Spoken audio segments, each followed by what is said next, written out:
You boys just make sure to obey the scout leader now. He's the man in charge. Hello, Scouts! Hey, it's Big Al!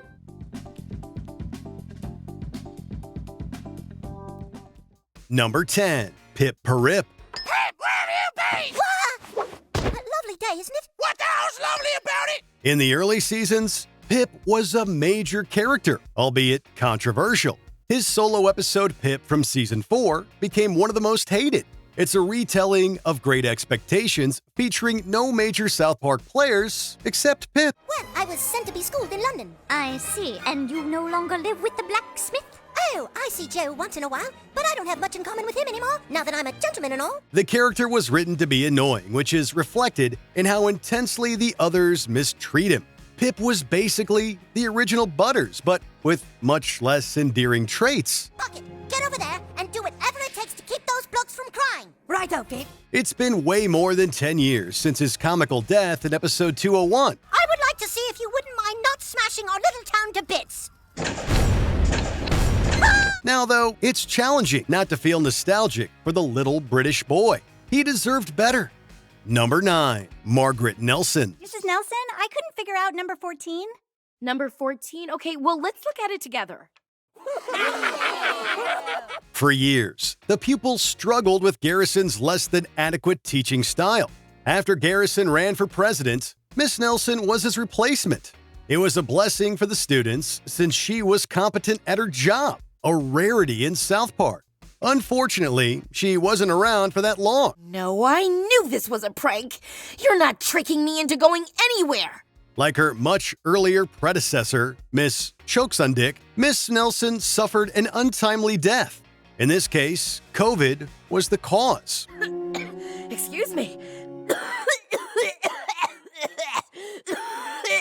This happened in 2021, not long after Donald Trump lost his presidency. It's no coincidence she died so they could bring back fan favorite Garrison. And so it's time for adults to screw these masks and party like it's 2021! Number 8. Dr. Alphonse Mephesto. We want to crossbreed an elephant with a pig. Brilliant idea. Huge elephant-sized pigs. Season 1 ended with one of the show's most famous cliffhangers, focusing on the identity of Cartman's missing father. Who is Eric Cartman's father? Is it Chief Running Water? Or is it Chef? Is it Mephesto? Or that little monkey guy that follows him around? One of its central characters was mad scientist Dr. Alphonse Mephesto, who loves to genetically engineer animals similar to Dr. Moreau. This usually involves giving them more buttocks, but his skills were also used to discover Cartman's dad's identity. All right, look, just tell Cartman who his dad is real quick so we can clone Muhammad. It's a complicated story. I just can't tell him quickly. He stuck around as a prominent side character until Season 4. Then he started to fade into obscurity. Now Mephesto is simply a background character whose zany antics are left to the imagination. Well, I'm sorry, children, but pig and elephant DNA just won't splice. Haven't you ever heard that song by Loverboy? Which song is that? Pig and elephant DNA just won't splice. Number 7. Veronica Crabtree. Kids, do not get off this bus! If you do, a big scary monster will eat you! Introduced in the first episode, Veronica Crabtree became a hilarious side character. She drove the boys to school every morning, a favor they'd repay by regularly insulting her. Thankfully for them, her hearing was so poor that they always got away with it. This made her a regular character in the early seasons, but as time went on, she became less prominent. One of her most notable episodes was City on the Edge of Forever Flashbacks, where she comically nearly drove the school bus off a cliff. Sit down and shut up! I said quiet! Eventually, in Season 8, she was murdered by serial killer Michael Dietz and hasn't returned since. Her name is Veronica Crabtree, bus driver for the elementary school. She was considered an ancillary character, one the fans wouldn't miss much. Number 6. Diane Chokesondik. Well, I'd say somebody has some explaining to do. Since Season 4 in 2000, the main characters have been in the 4th grade, making it one of the longest school years in history. Playtime is over, children. Do you understand me? I don't know how your last teacher behaved, but this is the 4th grade, and it is time to go to work. Initially, they were taught by Diane Chokesondik, taking over from Garrison. While she was a better teacher, she could barely control the children. This prompts her to climb the mountain Garrison has escaped to, where she learns discipline secrets. But teacher, I don't want to do my math problems. You will do them or else you'll be in very big trouble. Well, I'm not going to do it, teacher. You can just suck my balls. Don't use that kind of language, young man. Ultimately, she'd only last a few years, getting killed off in season 6. It's never confirmed how she died, but her surname is a strong hint. And in other news, still no cause of death found for elementary school teacher Diane Chokesondik. Number 5, Principal Victoria. Well, Timmy, I just don't know what to do with you. You're getting very poor marks in school, and the teachers are complaining that you aren't paying attention. Before the introduction of the divisive character PC Principal, the school was run by Principal Victoria. She had the job for at least 18 seasons before getting replaced. Throughout most of this time, she was among the only capable faculty members at South Park Elementary. Wendy, I've been hearing rumors about a fight between you and Eric Cartman. No, ma'am, there isn't going to be a fight. Oh, no? Are you sure? Yes, ma'am. The reason she's fired is only vaguely explained, but it's clear they wanted to bring in PC Principal. Since season 19, she's not had a single speaking role, meaning she's almost entirely retired. It's a shame for a lot of longtime fans, especially the ones not fond of PC Principal. But on the other hand, it reflects the inevitability of change in life. You sure this will work, Eric? What if some of the students don't eat the pizza? It doesn't matter. Enough students will crap their pants to make everyone forget about Pete Melman and Jenny Simons forever. Number 4, Satan. Puny son of Jehovah, prepare to enter thy house of pain. In the early seasons, Satan occurred frequently, usually to wreak havoc on South Park.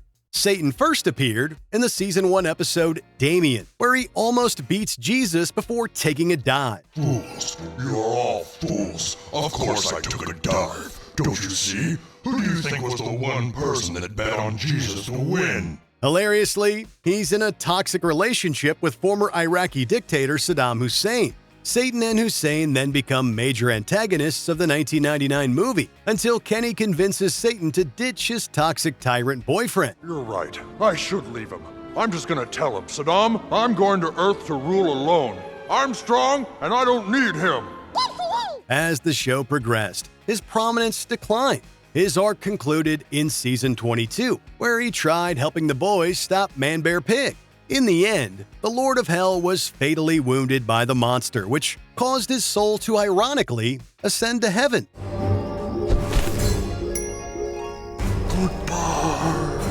Number 3, Officer Barbrady. It's a hard job, but then again, I'm a hard man.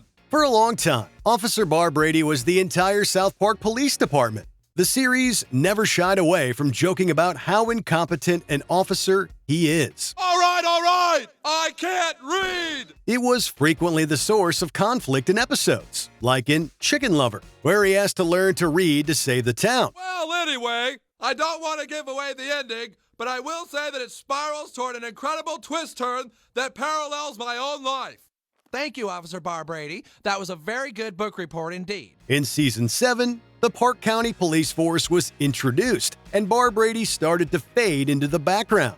He made a comeback in season 19, only to get fired. Somehow, he manages to get his job back the same season. Since then, he's only had brief cameos, but hasn't spoke a line in years. Oh, you've got it all wrong, my little friend. You do it like this.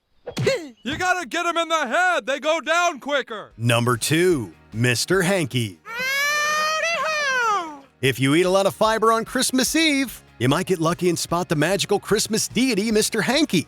Since season 1, he lived in the sewers of South Park, but would come out once a year to spread Christmas cheer. That sure was swell.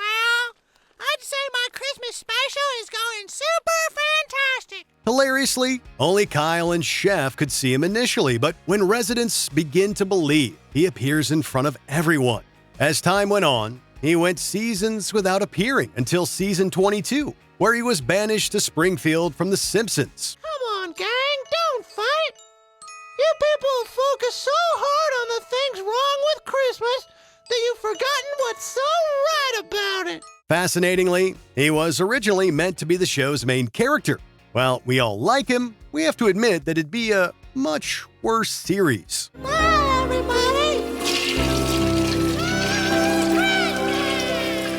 Bye, Mr. Hankey. Before we unveil our top pick, here are a few honorable mentions. Jesus. The Son of God rarely appears in newer seasons, but he should rise again. You all seem to have forgotten a lot of things. Jesus, you did answer my prayer. Actually, I was answering the prayer of Nick Donovan. Oh, that's me, Nito. Scott Malkinson. Malkinson deserves more respect. But she has diabetes. You guys always rip on me for having diabetes. You guys always rip on me for having diabetes. I'm Scott Malkinson. Terrence and Phillip. When is Asses of Fire 2 coming out already? Terrence, if I die whilst in Iran, please bring my body back to Canada and bury me in a box with a side of craft dinner. Same here, Philip. Number 1, Towelie. That's why Tally says, don't forget to bring a towel. Okay. Thanks, Towelie. You want to get high? One of the many iconic episodes from Season 5 was Towelie, which introduced its titular character. As his name suggests, he's a talking towel, but don't say that to him or he'll retaliate. Everything okay here? Fine, except this towel has been mixing Chang sauce for 15 minutes. He's clueless. Don't call me shoeless. You're shoeless. Yeah, well, you're a towel. You're a towel. All right, that's it. Get out of here. You're fired. Since then, he's been the focus of a few episodes like A Million Little Fibers, where he's the primary character. He appeared again in Season 14, but then vanished until Randy opened up Tegrity Farms. No, I'm not high. I haven't been high since Wednesday. Oh, it is Wednesday? Given their primary product, it makes sense that Towelie immediately signed up to help. So while he still appears occasionally, it's been years since the last Towelie episode, all of which are side-splittingly funny. Then we have no choice. We'll have to test the new prototype a little early.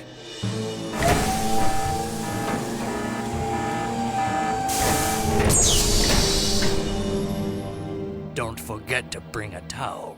Who is your favorite retired South Park character? Is it the iconic chef or the lesser-known Lemmy Winks? Let us know in the comments below. The whole world's gone to hell, but how are you? I'm super! Thanks for asking.